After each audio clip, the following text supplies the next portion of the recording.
All right, welcome back. So this is part two.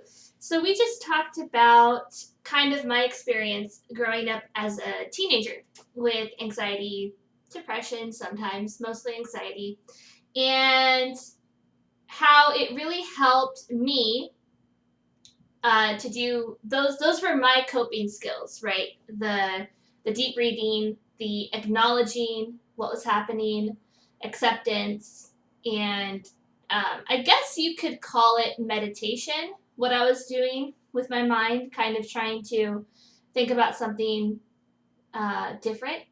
I didn't know what it was at the time, but it's more meditation. And going to college, I still had it.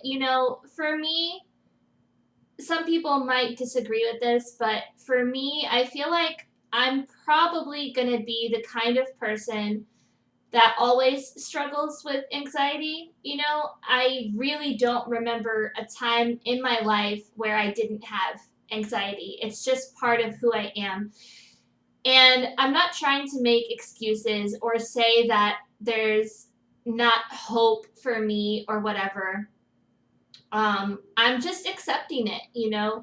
I've prayed a lot about it, and I still pray all the time about it. And I don't like having it. I hate having it. It makes my life a lot harder sometimes. But I don't know. Sometimes God allows things in your life for a reason. You don't have to understand it. And mental health has that stigma attached to it, but it's really pretty dumb because I'm sure a lot of you have heard the analogy where it's like you don't shame people that have a broken leg, you don't shame people that have a chronic medical illness, I don't know, like asthma, or um, you don't shame someone that has uh, what can I think of? I'm thinking of cancer, but anything that is a medical problem in their body, if it's their body, people don't really have a stigma with that. That's something that they think, oh, well, they have no control over that. That's their body doing this. Well, don't really think that we have control over a mental illness. Um, do I think how do I don't know how to explain this, you guys. Some people will probably always disagree with that, and that's fine. Those people that disagree might not have gone through it. And if they have, they might not have gone through the same thing that you're going through. And I believe mental health, especially, is something that no one should judge anyone else for any reason ever, right? We're Christians. We're not supposed to judge people. Like, I don't know why that's so hard for people to understand. You don't judge them. You're not critical of them. You're not criticizing them. We're in this life to try to help each other, to build each other up, to encourage one another. And if you haven't gone through it, you can't tell that person what you think they should or should not do, and you definitely cannot tell them you're wrong with God or you need to get right with God. Who are you to tell them that, honestly? Now, it's a different story if they're coming to you asking for counsel, and I don't know. Each person is different. And I'm not saying that that sometimes it is an issue of faith and not trusting God. Sometimes it is, right? But that's not what I'm talking about. I'm talking about a mental diagnosis or a mental illness that you have struggled with in your life that is different from doubt and is different from uh, not trusting God. I think we've all been there. If we're being honest with ourselves, I think we've all been to that part in our life where maybe trusting God was scary, or we didn't want to trust God, or we were doubting God. I think that's a very normal part of our walk with God. It just is. Does it mean that we should?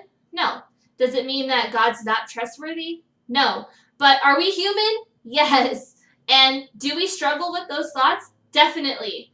And could we use some advice and counsel? Definitely. Uh, Judgments? No.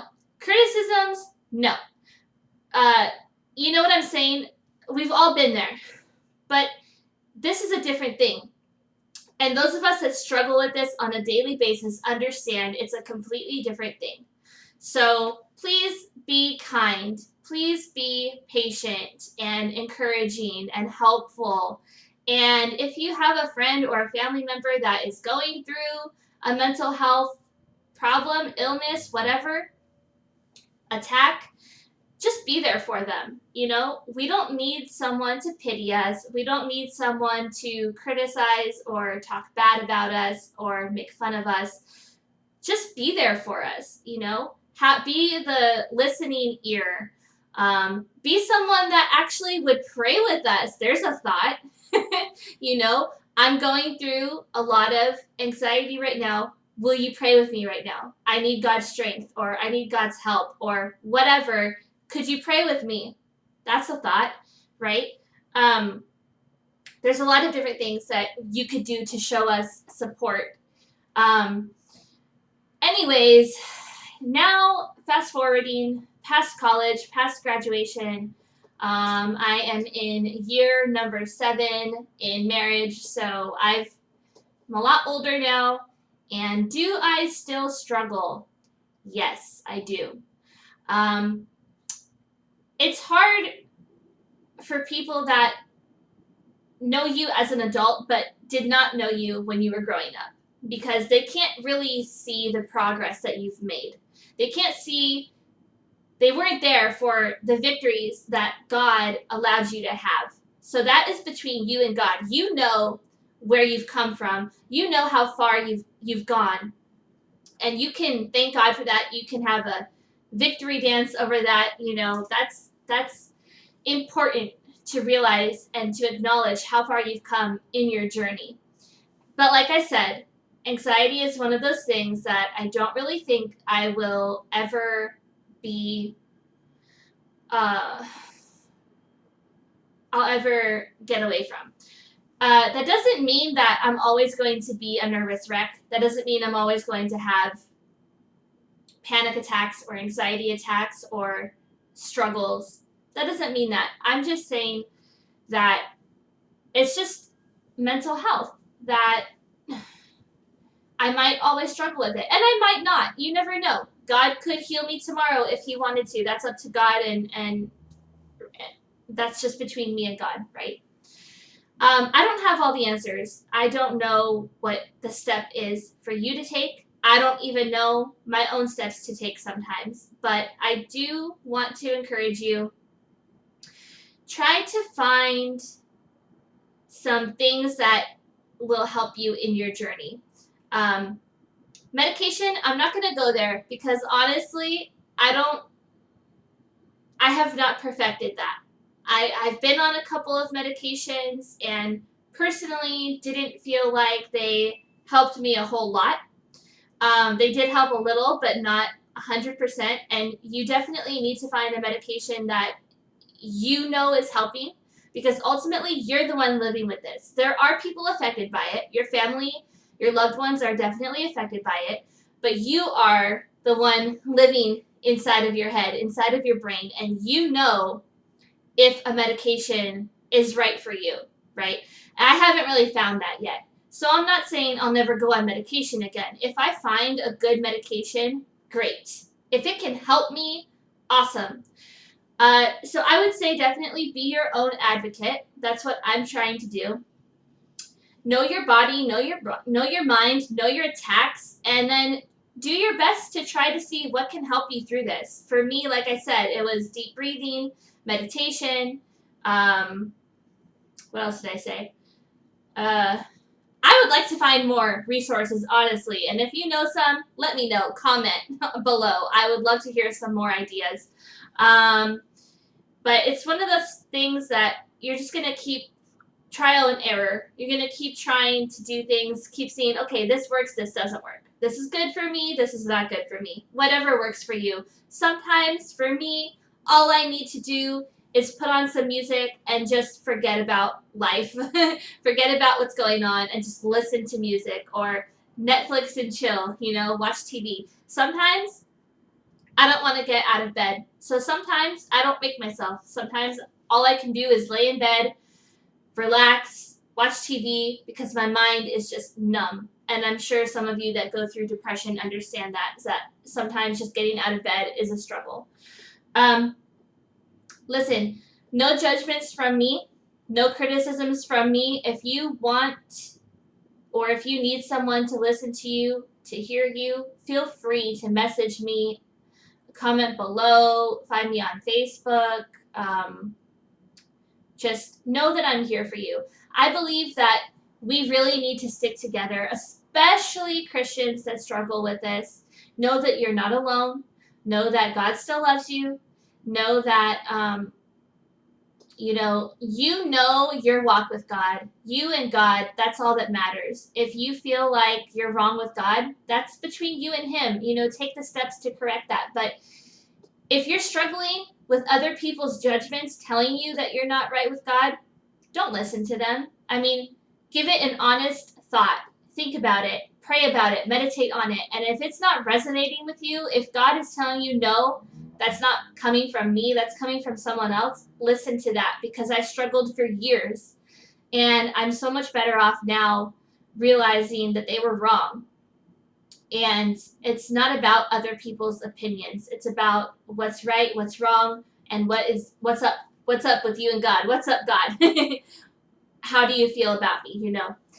So all that to say that I heard from Facebook, I heard about this organization that's called, I don't know how you pronounce it, NAMI or NAMI, not sure. It's an acronym for National Alliance on Mental Illness, and they're having a walk, a 5K, and I'm just going to read to you some of the stuff that it says. NAMI provides support, education, and advocacy to hundreds of thousands of families, individuals, educators, mental health service providers, and law enforcement professionals each year.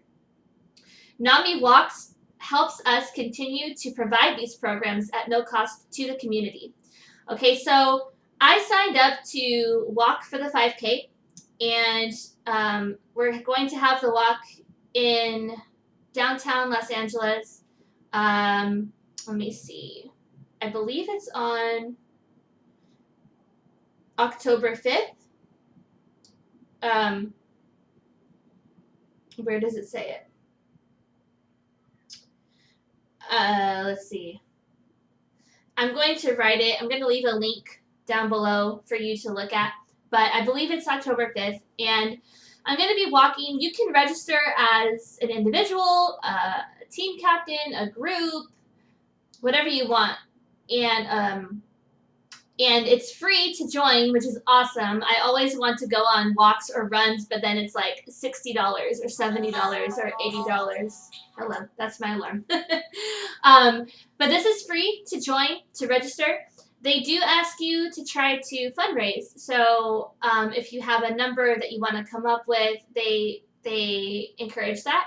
And if you raise $100, you get a t-shirt.